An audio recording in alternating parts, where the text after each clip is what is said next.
Hey y'all, it's me, Astrid C, aka the Traveling RDH, and your new grad coach. Welcome back to my channel. Today I am talking about, so as a dental hygienist in the state of Pennsylvania, we are able to work under general supervision of the dentist. So what does that mean? Okay, so there's different kind of supervisions that as dental professionals we kind of follow. So there's direct supervision, where obviously the dentist is in the office with us, direct patient care. They're there to diagnose all of the decay, all of the treatment that is going to be done. So we're going directly to that doctor for direct supervision. Now, what I am doing today in the op is I am working under general supervision. So I am the only hygienist in the office today. The doctor is not present. He is currently, I think, at a wedding actually. So I am just seeing patients today. Now, as a clinical provider, that is within my scope of practice. However, there are certain things that must be done in order for us to be able to see these patients under general supervision. So these patients must be a general prophylactic cleaning. So they must be free of systemic disease. The dentist must also supervise / approve all treatment that is to be done during that procedure prior to that day. So like, for example, I saw 9 patients today. All of them were cleanings. They were all patients that were general cleanings, free of systemic disease, meaning they have like generalized 1 to 3 millimeter pocketing. There's no periodontal disease. There's no need for scaling and root planing. There's nothing of that. I don't see any new patients on these days. I don't do any kind of scalings. I don't do any of that. I just do general cleanings on healthy patients, basically. And then even if they were to need x-rays, the doctor would have to pre-approve that ahead of time. So I go through my charts the week before when I'm there on a Friday.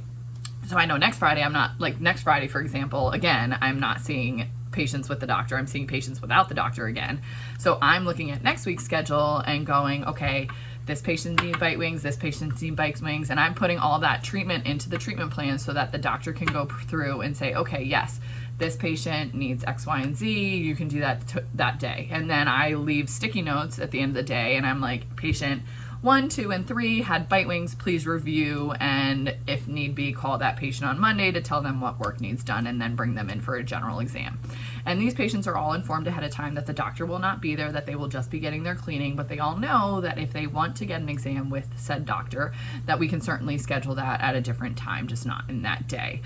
So quite often, actually, I think it's a good idea, and it's okay for dental hygienists to see patients without the doctor there, because we are clinical providers. It is well within our scope of practice.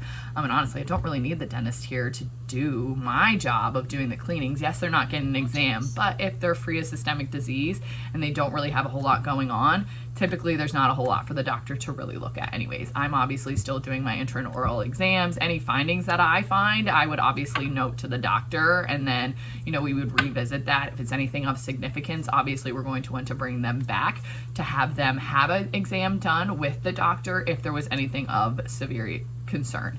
But for the most part, most of my patients are pretty copacetic. There's a whole lot not going on. I usually just see basic, patients that have minimal tartar buildup, minimal bleeding, just very basic prophylactic cleanings. So I do quite often, actually, maybe at least like 5 to 10 times a year when the doctor goes away.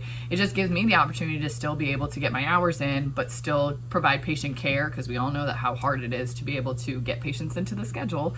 So we definitely don't want to be canceling them just because the doctor has some kind of activity that popped up.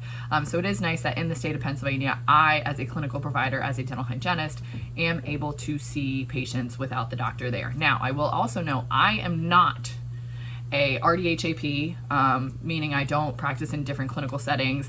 I'm not even a public health dental hygiene practitioner, which in the state of Pennsylvania, there is a PhDHP, which is a public health dental practitioner. I'm not one of those either. Those patients can go into like nursing homes and work under general supervision of a dentist as well. I'm not one of those. This is strictly just, I see patients that the dentist has already approved of and has already seen, and has seen within a year, because that's the other thing, is they have to have had an exam within the last year.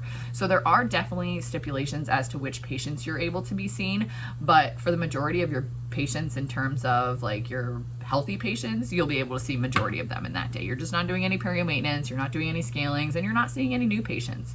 But it is a great way to still have production even if the doctor's not there. So that's just kind of a general idea of what generalized supervision is like in the state of Pennsylvania. Obviously, this is very state specific. It's very specific to Pennsylvania. Each state, as dental professionals, has their own ideas of what there is within their scope of practice. This is just what's in the scope of Pennsylvania's practice. So if you guys have any other further questions, I'd be happy to answer them. But yeah, that is what general supervision is like in Pennsylvania. I hope you guys have a great day. Stay tuned for more videos. Bye guys.